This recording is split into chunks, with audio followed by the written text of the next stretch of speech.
2026 में आप नई गाड़ी की प्लानिंग कर रहे हैं और ये फीचर इग्नोर कर रहे हैं तो बहुत बड़ी गलती हो रही है। ये वीडियो ज़रूर देखें। सो हेलो फ्रेंड्स, कैसे हैं आप सभी लोग? आई होप सभी अच्छे होंगे और बहुत ही अच्छा कर रहे होंगे। स्वागत करता हूँ आपका इस नए वीडियो में।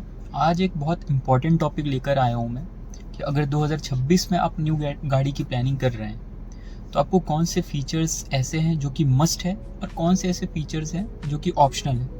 वो आपके बजट के ऊपर डिपेंड करेगा। मैं कुछ ऐसे फीचर्स बताऊंगा जो हर बजट में आपकी गाड़ी में तो बिल्कुल मस्ट होने ही चाहिए। तो चलिए वीडियो स्टार्ट करते हैं। तो मैं पहला फीचर जो आपके सामने रखना चाहूँगा वो है गाड़ी के ऑटो फोल्डेबल और एडजस्टेबल ORVMs। देखिए, एडजस्टेबल तो बहुत सी गाड़ियों में आते, स्टेबल तो बहुत सी गाड़ियों में आते हैं 7 लाख के बजट में, 8 लाख के बजट में, पर ऑटो फोल्डिंग बहुत ही कम कंपनियां देती हैं।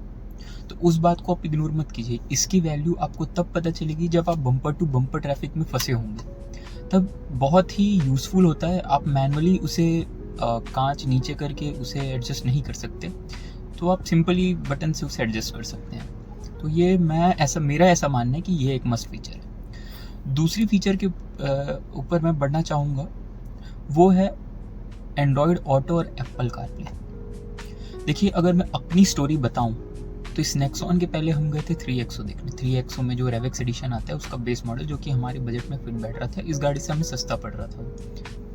देखिए, स्टार्टिंग में अगर किसी की पहली गाड़ी होती है तो वो बहुत एक्साइटमेंट में वो सोचता है कि यार चल जाएगा, वायर्ड है, क्या हुआ, वायर से चला लेंगे, कुछ और जुगाड़ कर लेंगे। पर नहीं, जब आप गाड़ी पे बैठते हैं और एंड्रॉयड ऑटो या एप्पल कार पे ऑटोमेटिक कनेक्ट होता है, वो बहुत यूज़फुल, बहुत अच्छा फील होता है कि हाँ यार कुछ करने की ज़रूरत नहीं, ऑटोमेटिक पेयर हो गया। कुछ गाड़ियों में अगर दिक्कत होती है तो रिकनेक्ट करके वो इशू सॉल्व हो जाता है। तो एंड्रॉयड ऑटो और एप्पल कार पे तो मस्ट है आज के समय पे। ये कोई लग्जरी फीचर नहीं, ये एक नेसेसिटी है, तो ये तो बिल्कुल रहना ही चाहिए। तीसरे फीचर की ओर मैं बढ़ना चाहूँगा वो है TPMS, tyre pressure monitoring system, जो कि थोड़ी मतलब टॉप के वेरिएंट्स में, मतलब ऊपर के वेरिएंट्स में दिया जाता है। पर कुछ ऐसी गाड़ियां हैं जो कि मुझे लगता है, जैसे कि नेक्सॉन है, इस प्योर प्लस के ऊपर एक क्रिएटिव वेरिएंट आता है जो कि 11 लाख समथिंग के अराउंड पड़ता है अभी on road presently. Raipur Chhattisgarh की बात कर रहा हूँ मैं, बाकी भी अप्रॉक्स ऐसे ही होगा दूसरे स्टेट्स में। तो उसमें TPS मिल जाता है। ये बहुत इंपॉर्टेंट चीज़ है। क्या होता ये है ना, जनरली हम इग्नोर करते हैं, टायर प्रेशर को इग्नोर करते हैं, जिसका फ़र्क मैंने पहले भी बताया है एवरेज पे पड़ता है। तो ये तो आज के टाइम पे ये मस्ट हो गया, इसे मैं ऑप्शनल में नहीं काउंट करूँगा। पर दिक्कत ये है कि बहुत कम कंपनियां TPMS देती हैं इस बजट में, 10 लाख के बजट में, 11 लाख के बजट में, कुछ तो टॉप वेरिएंट्स में भी नहीं देती है। तो खैर, वो अपने हिसाब से आप कीजिए। अगर नहीं भी है तो फिर आपको अपने अकॉर्डिंग उसे मैनेज करना पड़ेगा।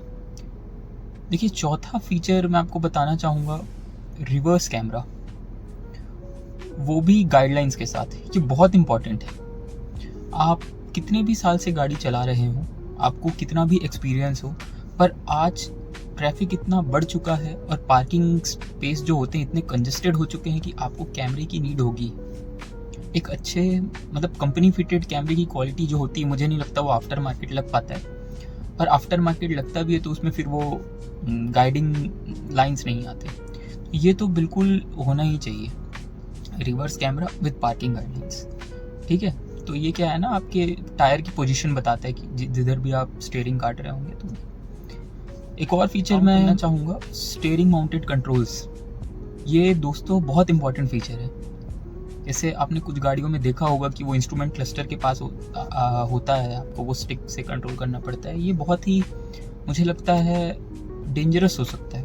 अगर आप गाड़ी ड्राइव कर रहे हैं और आप यूज टू हो चुके हैं अपनी स्टीयरिंग कंट्रोल के, जैसे कि इस नेक्सॉन में आते हैं, बहुत इजीली आप हर चीज़ कंट्रोल कर सकते हैं। आपको कहीं देखने की ज़रूरत नहीं है, आपको अपना इंस्ट्रूमेंट क्लस्टर देखना है, इस बटन से वो कंट्रोल हो जाता है। आप रेंज देख सकते हैं, ट्रिप देख सकते हैं, हर चीज़ कर सकते हैं। तो ये मैं एक फीचर्स करना चाहूँगा। इसके अलावा जो ऑप्शनल फीचर्स हैं उसको मैं काउंट नहीं कर रहा हूँ, वो क्योंकि बजट से ज़्यादा बढ़ते हैं। और मैं ये मानकर चल रहा हूँ कि ज़्यादातर लोग जो गाड़ी खरीदते हैं हमारे इंडिया में, वो उनका जो बजट रहता है 10 लाख 11 लाख, इसके अंडर पे ही उनकी जो पहली गाड़ी रहती है, इनिशियली जो कार खरीदते हैं, तो ये रहता है, मतलब ये बजट रहता है। तो उसमें ये फीचर जो है आजकल हर कंपनियाँ दे रही हैं। और दोस्तों, लास्ट और सबसे इम्पॉर्टेंट फीचर स्ट्रॉन्ग एसी और उसके फिजिकल कंट्रोल्स।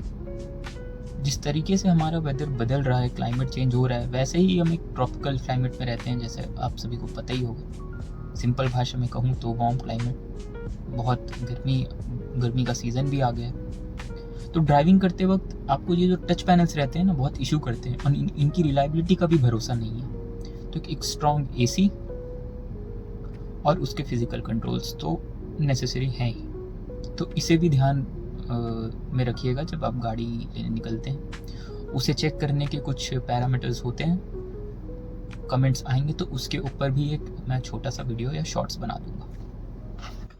तो ये फीचर्स तो एकदम मस्ट हैं, जो होने ही चाहिए, मैंने जो आपको अभी बताया। आपको और कौन से फीचर्स ऐसे हैं जो लगते हैं कि बहुत नेसेसरी है, वो मुझे कमेंट पर बताइएगा। बाकी नेक्स्ट पार्ट में आपके हिसाब से, आपके कमेंट्स के अकॉर्डिंग मैं एक और वीडियो बना दूंगा कि कौन सी ऐसी गाड़ियाँ हैं जो आप इन फीचर को देखते हुए ले सकते हैं। तो मिलता हूँ आपसे नेक्स्ट वीडियो में, तब तक के लिए बाय, टेक केयर एंड जय हिंद।